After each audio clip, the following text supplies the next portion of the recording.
Final decision হচ্ছে বাংলাদেশের টি-20 বিশ্বকাপ খেলা হচ্ছে না। সরকারকে আজকে বিকেল ৫টার মধ্যে এটা জানিয়ে দিতে হবে। সরকার তো আর জানাবে না, জানাবে বিসিবি, কিন্তু সরকারের বার্তা পিয়নের মতো তারা বহন করে আইসিসিকে জানাবে। আদতে এই বিসিবির মেরুদণ্ড বলে কিছু নেই। বাংলাদেশ ক্রিকেট ধ্বংসের সর্বোচ্চ যে প্রক্রিয়া, সেই প্রক্রিয়া একেবারে সুকৌশলে সমবেতভাবে সমষ্টিগতভাবে তারা সম্পন্ন করে ফেলেছে। আইসিসি গতকালকেই যে ভোটাভুটি করেছিল, সেই ভোটাভুটিতে বাংলাদেশ মাত্র একটা ভোট পেয়েছিল। তাও আবার বিভিন্ন সূত্র এটাও বলছে যে সেই একটা ভোট অবশ্যই পাকিস্তানের, কারণ পাকিস্তান তো আমাদের বড় ভাই, বড় ভাইরা ছাড়া কেউ ভোট দেয়নি। এবং সবথেকে দুঃখের ব্যাপার হচ্ছে যে জিম্বাবুয়ে পর্যন্ত বাংলাদেশকে ভোট দেয়নি। পাকিস্তান একটা চিঠি লিখেছে আইসিসিকে, এরকম খবর বাংলাদেশে ছড়িয়ে পড়েছিল। সেই চিঠিতে তারা নাকি আইসিসিকে জানিয়েছে, বাংলাদেশকে যদি তোমরা, আমাদের ছোট ভাইদের যদি তোমরা খেলতে না নাও, তাহলে বড় ভাই হিসেবে আমরাও বিশ্বকাপ বয়কট করব। কিন্তু পাকিস্তানের সেই চিঠিতে এরকম কোনো কিছুই লেখা ছিল না। ভোটাভুটি হলো 16টি যে স্থায়ী সদস্য আইসিসির, তাদের মধ্যে ভোটাভুটি হলো। বাংলাদেশ পেল মাত্র এক ভোট পাকিস্তানের। তার মানে ক্রিকেট কূটনীতিতে বাংলাদেশ কত তলানিতে নেমেছে, সেই পাকিস্তানের এক ভোটও পেয়েছে এই বর্তমান সরকার, ইন্টারিম সরকার। তাদের সঙ্গে পাকিস্তান সরকারের দহরম মহরম সম্পর্ক। সেই সম্পর্কের ভিত্তিতে সরকার টু সরকার কানেকশন তৈরি করা হয়েছে। কানেকশন তৈরি করে পাকিস্তানের ভোটটা অর্জন করতে পেরেছে তারা। কিন্তু ক্রিকেট কূটনীতিতে আমরা এতটা পিছিয়ে তো থাকার প্রশ্নই আসে না। আমরা অনেক ভালো জায়গায় ছিলাম। ক্রিকেট কূটনীতিতে আমরা একটা উচ্চ পর্যায়ে ছিলাম, যেখানে আমাদেরকে পাকিস্তান তো আগে থেকেই সাপোর্ট করত। সম্পর্ক, দেশের সম্পর্ক যদিও ভালো ছিল না, তারপরেও Bharat, Pakistan, England, Australia, New Zealand, West Indies, Zimbabwe, এই দেশগুলো অল টাইম কিন্তু আমাদেরকে সাপোর্ট করে এসেছে। এখন এসে দেখা যাচ্ছে বর্তমান ক্রিকেট বোর্ডের এমনই বেহাল দশা হয়েছে, এরা ক্রিকেট কূটনীতিতে এতটাই পিছিয়ে গেছে যে একটা মাত্র ভোট, আইসিসির ভোট হলে সেখানে পায়, সেই ভোটটা হচ্ছে পাকিস্তানের।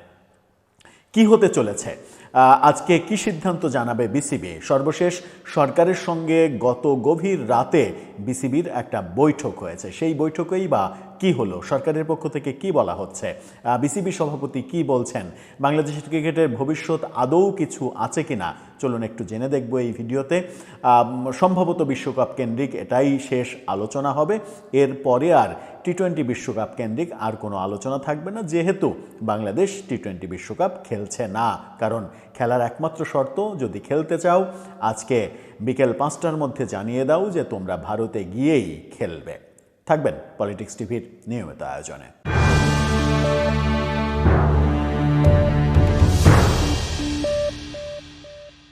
দর্শক, বলছিলাম গতকালকে আইসিসির সভা হয়েছে। সেই সভায় স্থায়ী সদস্যরা সবাই উপস্থিত ছিলেন এবং বাংলাদেশের ক্রিকেট বোর্ডের সভাপতিও উপস্থিত ছিলেন। ভার্চুয়ালি সবাই কানেক্টেড ছিলেন। সেখানে ভোটাভুটিতে বাংলাদেশ হেরে গেছে। আইসিসি তারপরে একটা বিজ্ঞপ্তি দিয়েছে যে এই বাংলাদেশ ব্যাপারে কি সিদ্ধান্ত নিল, কেন সিদ্ধান্ত নিল, এই ব্যাপারটা আমরা কিন্তু খুব একটা কেউই পরিষ্কার ছিলাম না। আজকে আমরা পরিষ্কার হওয়ার চেষ্টা করব যে আইসিসি কেন বাংলাদেশের বিরুদ্ধে সিদ্ধান্ত নিল এবং সিদ্ধান্ত নিয়ে সেটা ভোটাভুটিতে গেল। আইসিসির সভাপতি জয় শাহ, তিনি ভারতীয় বলে তিনি একা সিদ্ধান্ত নিয়েছেন, ব্যাপারটা সেভাবে আর বর্ণনা করার কোনো উপায় নেই। অর্থাৎ আইসিসি মানেই ভারতীয় ক্রিকেট বোর্ড, এই ব্যাপারটা বলে আর পার পাওয়ার উপায় নেই, যেহেতু সমস্ত পাকিস্তান ছাড়া সব দেশ বাংলাদেশের বিরুদ্ধে ভোট দিয়েছে। গণমাধ্যমের এই শিরোনামটা দেখলেই বুঝতে পারবেন, সেখানে বলা হচ্ছে বাংলাদেশের অনুরোধ না রাখার কারণ জানালো আইসিসি। কি কারণ? আইসিসির সংবাদ বিজ্ঞপ্তিতে বলা হয়েছে, বাংলাদেশ দলের নিরাপত্তা মারাত্মকভাবে ঝুঁকির মুখে ফেলতে পারে এমন কোনো স্বাধীন নিরাপত্তা মূল্যায়ন না থাকায় আইসিসির পক্ষে ম্যাচ স্থানান্তর করা সম্ভব নয়। অর্থাৎ বাংলাদেশ যে অভিযোগ করছে ভারতে তারা নিরাপদ নয়, তাদের খেলোয়াড়রা নিরাপদ নয়, সেটা আইসিসি তদন্ত করে খুঁজে পায়নি। তারা বলছে এতে অন্য দল ও বিশ্বব্যাপী সমর্থকদের জন্য বড় ধরনের লজিস্টিক ও সূচিগত জটিলতা তৈরি হবে। একই সঙ্গে এমন নজির তৈরি হবে যা আইসিসির শাসন ব্যবস্থার নিরপেক্ষতা, ন্যায্যতা ও সততাকে ক্ষুণ্ণ করার ঝুঁকি তৈরি করবে। প্রেস বিজ্ঞপ্তিতে এটা আইসিসি বলেছে। আরও বলেছে, নিরাপত্তা বিষয়ে লেখা হয়েছে সেটা হচ্ছে যে স্বাধীন পর্যালোচনা সহ সব ধরনের নিরাপত্তা মূল্যায়নে দেখা গেছে ভারতের টুর্নামেন্টের কোনো ভেন্যুতেই বাংলাদেশ দলের খেলোয়াড়, গণমাধ্যম কর্মী, কর্মকর্তা ও সমর্থকদের কোনো হুমকি নেই। এরপরও সূচি পরিবর্তন করা হলে এটি ভবিষ্যতে আইসিসির নিরপেক্ষতা ক্ষুণ্ণ হওয়ার আশঙ্কা তৈরি হতো।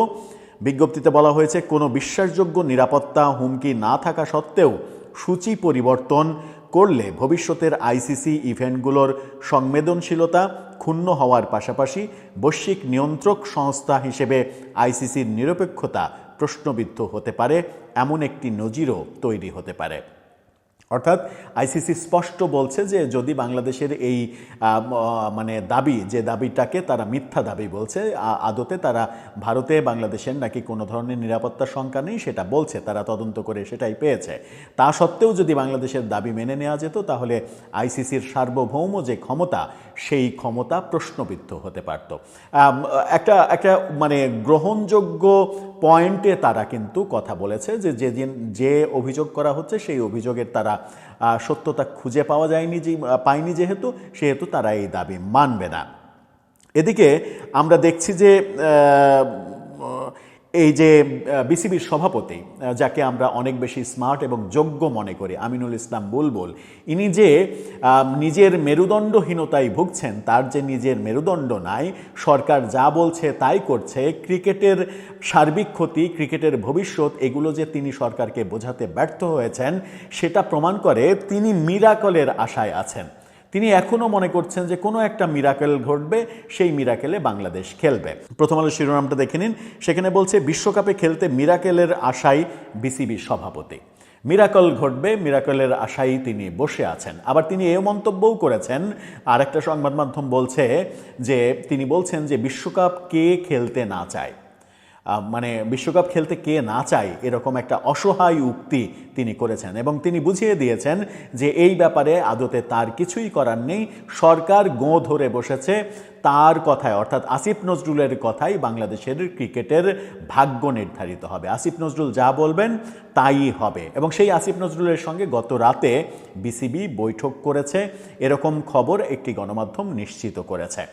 সেই বৈঠকে সর্বশেষ কী সিদ্ধান্ত হলো সেটা এখন পর্যন্ত আমাদের কাছে এসে না পৌঁছালেও এটা অন্তত স্পষ্ট করে বোঝা যায়, আসিফ নজরুলের পূর্বতন ভাষ্যগুলো বিশ্লেষণ করলে বোঝা যায় যে কোনোভাবেই আসিফ নজরুল চাইবেন না ভারতে বাংলাদেশ দল খেলতে যাক, কারণ ভারত ব্যাপারে তার অনীহা এবং ভারত ব্যাপারে তার এক ধরনের অ্যালার্জি অনেক আগে থেকেই আছে। একটা বিতর্কিত মন্তব্য করে আজ পর্যন্ত তিনি সমালোচিত, যেটা এই সরকারের দায়িত্ব নেয়ার আগে তিনি বলেছিলেন বাংলাদেশে 21 লক্ষ অবৈধ ভারতীয় কাজ করছে, যাদের হিসাব রাখছে না বিগত সরকারের দিকে তিনি অভিযোগের তীর ছুঁড়েছিলেন। এই সরকারের দায়িত্ব নেওয়ার পরে তাকে যখন এই প্রশ্ন করা হয়েছিল যে সেই 21 লক্ষ কোথায়, আপনি দায়িত্ব নেওয়ার পরেও আপনার সরকার কেন ধরে ধরে তাদেরকে ভারতে পাঠাচ্ছে না, তখন তিনি কোনো সদুত্তর দিতে পারেননি। সুতরাং ভারত ব্যাপারে তার অ্যালার্জি আছে। এই ব্যাপারটাই যে একটা সম্মানজনক সমাধান হতে পারত, যেটা ভারতীয় ক্রিকেট বোর্ড থেকে প্রথম দিকে এক ধরনের আনঅফিসিয়াল প্রস্তাব দেওয়া হয়েছিল যে মুস্তাফিজকে তারা আইপিএলে ফিরিয়ে নেবে, বাংলাদেশ যেন টি-20 খেলে। তখন যদি এটাকে মুস্তাফিজকে ফিরিয়ে নেবে এটা ভারতের একটা বড় পরাজয়, এটাকে পুঁজি করে এখানেই আমাদের উইন, এইভাবে যদি বাংলাদেশ খেলতে রাজি থাকতো তাহলে আজকের এই সিচুয়েশনে ব্যাপারটা আসতো না। আবার ব্যাপারটা আরও ক্লিয়ার হয়, সরকারের একজন উপপ্রেস সেক্রেটারি আজাদ মজুমদার, তিনি গণমাধ্যমের সঙ্গে সাক্ষাৎকারে, সময় টেলিভিশনের সঙ্গে সাক্ষাৎকারে তিনি বলেছেন কি, অদ্ভুত ব্যাপার, ক্রিকেট সম্পর্কে কোনো ধরনের কোনো জ্ঞান না থাকলে যা হয়, তিনি বলছেন কি বাংলাদেশ ক্রিকেট বোর্ডের হয়তো আর্থিক কিছু ক্ষতি হবে, তাছাড়া কিছুই হবে না। মানে তার ইয়েতে যে কয়েক টাকা ক্ষতি হবে, তাছাড়া কিছুই হবে না। বাংলাদেশের ক্রিকেট যে ধ্বংসের মুখে যাবে সেটা তিনি কল্পনাই করতে পারছেন না, তিনি বিশ্বাসই করছেন না। বাংলাদেশের ক্রিকেট যে ধ্বংস হয়ে যাবে তার প্রমাণ তো গতকালকে আইসিসির বোর্ড মিটিংয়ের ভোটাভুটি, যেখানে পাকিস্তান ছাড়া কেউ ভোট দেয়নি, এমনকি জিম্বাবুয়েও ভোট দেয়নি, আফগানিস্তান ভোট দেয়নি। আমরা তো এর আগে ভাবছিলাম যে জিম্বাবুয়েকে বারবার বাংলাদেশ সুযোগ দিয়েছে, যখনই তারা খারাপ ফর্মে থাকেছে বাংলাদেশ সুযোগ দিয়েছে যে আমাদের দেশে আসো খেলো, অন্যরা তার সঙ্গে খেলতে চায়নি, বাংলাদেশ বারবার সুযোগ দিয়েছে, সেই জিম্বাবুয়ে অন্তত বাংলাদেশকে ভোট দেবে, সেই জিম্বাবুয়েও কিন্তু ভোট দেয়নি।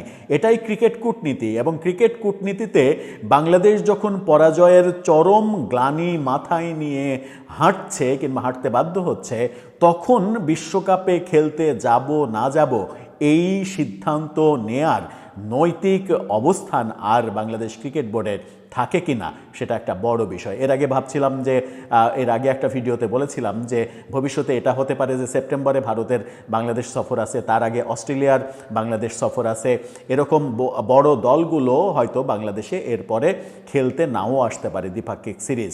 এখন দেখা যাচ্ছে জিম্বাবুয়েও হয়তো আসবে না, আফগানিস্তান তো আসবেই না, কারণ আফগানিস্তান ভারত এখন চরম বন্ধু লেভেলের দেশ হয়ে পড়েছে। তার মানে আমরা কোথায় যাব, কার সঙ্গে খেলবো? শুধুমাত্র পাকিস্তানের সঙ্গে খেলবো? আবার আজাদ মজুমদার যখন বলছেন যে ক্রিকেট বোর্ডের আর্থিক সামান্য ক্ষতি হবে, কিছু ক্ষতি হবে, এছাড়া কিছুই হবে না, ঠিক এরকম মন্তব্য করেই কিন্তু শোকজ খেয়েছিলেন এই ক্রিকেট বোর্ডের পরিচালক এম নাজমুল। তিনি বলেছিলেন কি, তিনি এই বিষয়ে বলেছিলেন যে বিশ্বকাপ না খেললে বিসিবির কিছুই হবে না, ক্ষতি একটু আধটু যেটা হবে সেটা হচ্ছে খেলোয়াড়দের ক্ষতি হবে, তারা যে মানে ম্যাচ ফি পায় সেই ম্যাচ ফিটা হয়তো পাবে না, এই ক্ষতিটা তাদের হবে, ক্রিকেট বোর্ডের কিচ্ছু ক্ষতি হবে না বিশ্বকাপ না খেললে।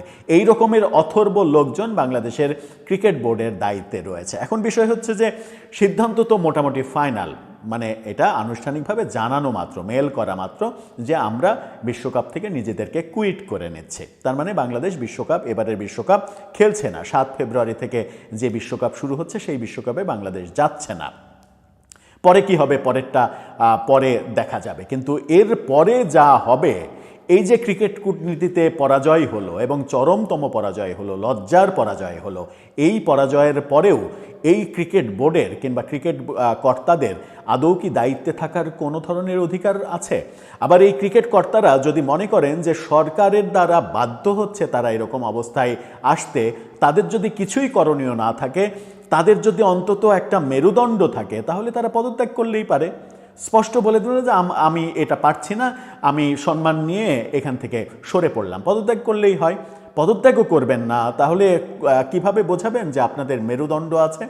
আপনাদের মেরুদণ্ড আছে এটা প্রমাণ করার এখন একটাই উপায়, আপনি যদি মনে করেন যে আপনাদের বোঝানোটা সরকার বুঝছে না কিংবা আসিফ নজরুলকে বোঝানো যাচ্ছে না, তাহলে আপনি পদত্যাগ করেন। আমিনুল ইসলাম বুলবুল আপনি বোর্ড সভাপতি থেকে পদত্যাগ করেন, বলেন যে আমি পারছি না, আমার দ্বারা এটা সম্ভব নয়। তাহলে তো আপনার যে গার্ডস আছে এটা ক্রিকেট ভক্তরা বুঝবে, এবং এটাও ক্রিকেট ভক্তরা বুঝবে যে নাজমুলের মতো কিংবা বলিউডে গান গেয়ে গর্বিত হওয়া শিল্পীর মতো ক্রিকেট বোর্ডে যারা ঢুকেছে এবার ডিরেক্টর হিসেবে, সেই ডিরেক্টরদের ঢুকিয়ে ক্রিকেটকে ধ্বংস করেছে সাবেক ক্রীড়া উপদেষ্টা, এবং সেই ধ্বংসের পথে একই রকমভাবে এই মন্ত্রণালয়, ক্রীড়া মন্ত্রণালয় সামনের দিকে এগিয়ে যাচ্ছে। এখান থেকে আমাদের বোধহয় কোনো মুক্তি নেই।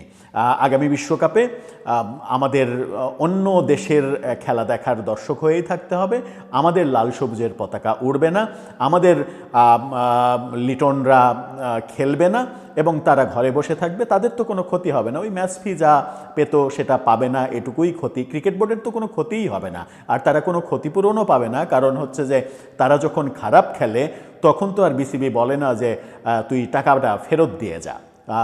আর তারা যেহেতু মানে দাস শ্রেণীর, তারা যেহেতু চাকর শ্রেণীর, বিসিবির পরিচালক যারা রয়েছে তারা যেহেতু মনিব শ্রেণীর, ক্রীড়া মন্ত্রণালয় যারা চালায় তারা যেহেতু মনিব শ্রেণীর, সুতরাং ক্রিকেটারদের কথা ভাবারও কোনো প্রয়োজন নেই। দর্শক, আপনার মতামত জানিয়ে এ ব্যাপারে লিখতে পারেন আমাদের কমেন্ট বক্সে।